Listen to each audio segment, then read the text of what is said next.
UP में कांग्रेस की शर्मनाक हार। कांग्रेस की नैया डुबो रहे हैं राहुल गांधी। महाराष्ट्र में भी कांग्रेस को लगा झटका, फिर बुरे दौर में पहुंची कांग्रेस पार्टी।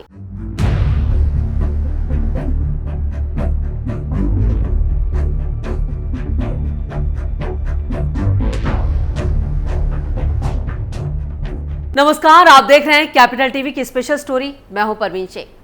देश में चुनावी माहौल है, ऐसे में सभी पार्टियां कमर कस चुकी हैं। जहां अगले महीने महाराष्ट्र और झारखंड में विधानसभा चुनाव हैं, तो दूसरी तरफ उत्तर प्रदेश और राजस्थान में उपचुनाव है।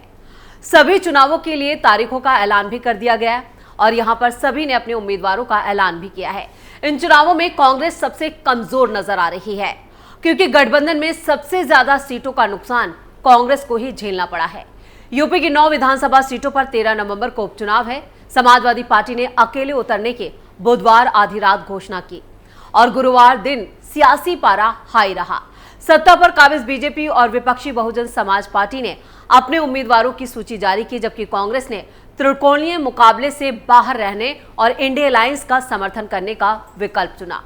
कांग्रेस नेताओं ने प्रेस कॉन्फ्रेंस में की घोषणा में बताया कि इंडिया अलायंस एकजुट होकर उपचुनाव में उतरेगा। इसके बाद समाजवादी पार्टी ने 2 बची सीटें गाजियाबाद और अलीगढ़ की खैर के लिए उम्मीदवारों की घोषणा कर दी।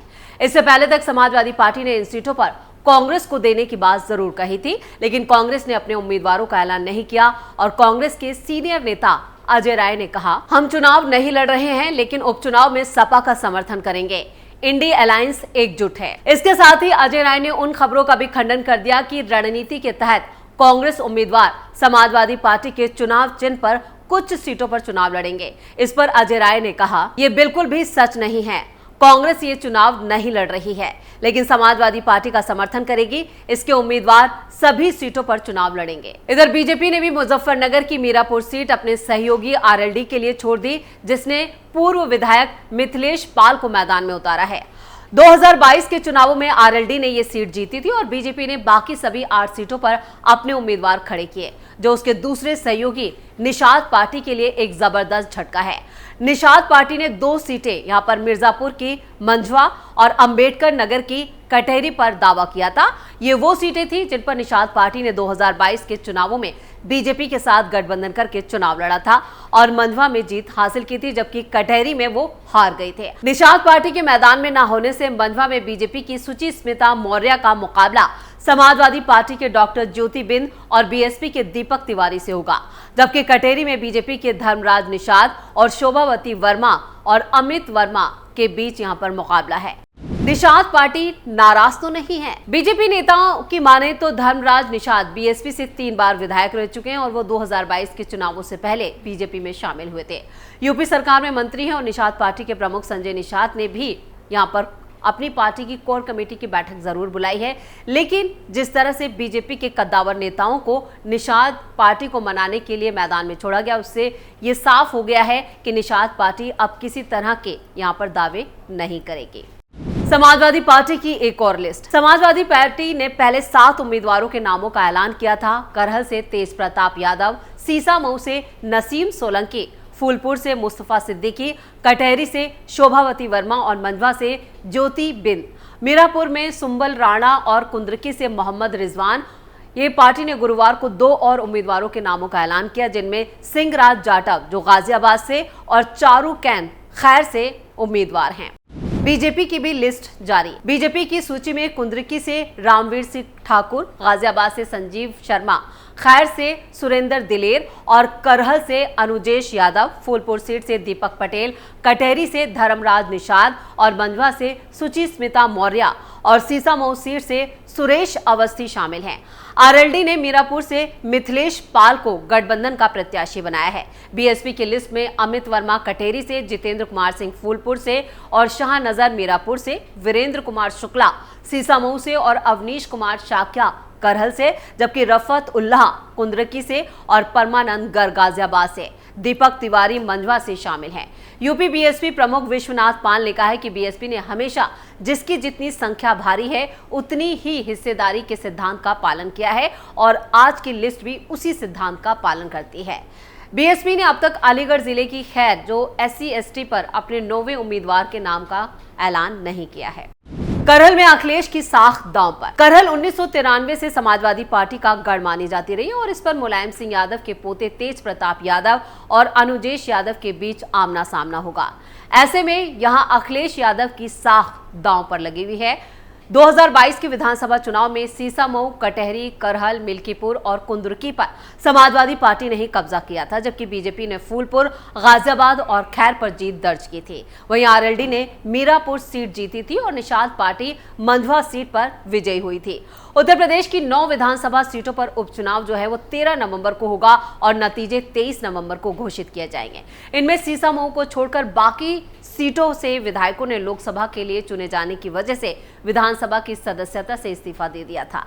सीसामऊ सीट से विधायक रहे इरफान सोलंकी एक आपराधिक मामले में सजा सुनाए जाने की वजह से विधानसभा की सदस्यता से अयोग्य हो गए और इससे पहले समाजवादी प्रमुख अखिलेश यादव ने सभी 9 सीटों पर हो रहे उपचुनाव में सपा के चुनाव चिन्ह साइकिल पर INDI alliance development inclusive alliance के उम्मीदवार उतारने का बुधवार रात को ही ऐलान किया था। उन्होंने इसके बाद गुरुवार को कांग्रेस के साथ एकजुटता दिखाने के लिए सोशल मीडिया पर राहुल गांधी के साथ अपनी एक तस्वीर भी साझा की और कहा कि दोनों दलों ने संविधान, आरक्षण और सौहार्द को बचाने का संकल्प लिया है। यादव ने एक्स पर कहा, हमने ये ठाना है, संविधान, आरक्षण, सौहार्द बचाना है। बाबा साहेब लोहिया के सपनों का देश बनाना है। सपा प्रमुख ने लोकसभा में प्रतिपक्ष के नेता राहुल गांधी के साथ अपनी एक तस्वीर भी साझा की है, जिसमें दोनों नेता एक दूसरे का हाथ उठाए एकजुटता दिखाने की कोशिश कर रहे हैं। इससे पहले अखिलेश यादव ने बुधवार को एक्स पर एक और ट्वीट साझा किया था, जिसमें उन्होंने लिखा था, बात सीट की नहीं जीत की है। इस रणनीति के तहत इंडिया अलायंस के संयुक्त प्रत्याशी सभी 9 सीटों पर समाजवादी पार्टी के चुनाव चिन्ह साइकिल के निशान पर चुनाव लड़ेंगे। यूपी में कांग्रेस रह गई खाली हाथ। उत्तर प्रदेश की 10 विधानसभा सीटें खाली हुई, जिनमें से 9 सीटों पर उपचुनाव हो रहे हैं। इंडिया अलायंस के तहत कांग्रेस ने 5 सीटों पर उपचुनाव लड़ने का प्रस्ताव बनाया था, जहां पर बीजेपी, आरएलडी और निषाद पार्टी का कब्जा था। सपा की तरफ से कांग्रेस को सिर्फ गाजियाबाद और खैर 2 सीटें दी जा रही थी। ये दोनों ही सीटें कांग्रेस अपने लिए कंफर्ट नहीं मान रही थी, क्योंकि खैर सीट पर 44 साल से तो गाजियाबाद सीट पर 22 साल से जीत नहीं मिली है। सपा के लिहाज से ये दोनों सीटें कभी बेहतर नहीं रही। ऐसे में कांग्रेस ने खैर और गाजियाबाद सीट पर चुनाव लड़ने से अपने कदम पीछे खींच लिए और सपा सभी 9 सीटों पर चुनाव लड़ रही है। कांग्रेस और सपा एकजुट खड़ी है। सपा प्रमुख अखिलेश यादव ने बुधवार देर रात एक्स पर पोस्ट साझा कर लिखा कि बात सीट की नहीं जीत की है और इस रणनीति के तहत इंडिया अलायंस के संयुक्त प्रत्याशी सभी 9 सीटों पर सपा के चुनाव चिन्ह साइकिल पर चुनाव लड़ेंगे। कांग्रेस और सपा एकजुट होकर कंधे से कंधा मिलाकर साथ खड़ी है। इंडिया अलायंस इस उपचुनाव में जीत का एक नया अध्याय लिखने जा रहा है। कांग्रेस के शीर्ष नेतृत्व से लेकर बूथ स्तर तक के कार्यकर्ताओं के साथ आने से सपा की ताकत यहां पर बढ़ी है या कम हुई है, ये तो आने वाला वक्त बताएगा। इस तरह कांग्रेस उपचुनाव में एक भी सीट पर चुनाव नहीं लड़ रही है, जो कांग्रेस की कमजोरी को दिखाता है। गठबंधन की आस में कांग्रेस लाचार। कांग्रेस अपने सियासी इतिहास में अभी तक सबसे कम सीटों पर चुनावी मैदान में उतरी है। 2024 लोकसभा चुनाव में भी कांग्रेस को गठबंधन के चलते समझौता करना पड़ा था और फिर से विधानसभा चुनाव में छत्रपों के आगे कांग्रेस ने सरेंडर कर दिया। नरेंद्र मोदी की केंद्रीय राजनीति में दस्तक देने के साथ ही कांग्रेस पूरी तरह से कमजोर हो चुकी है और राहुल गांधी एक्सपोज हो गए हैं।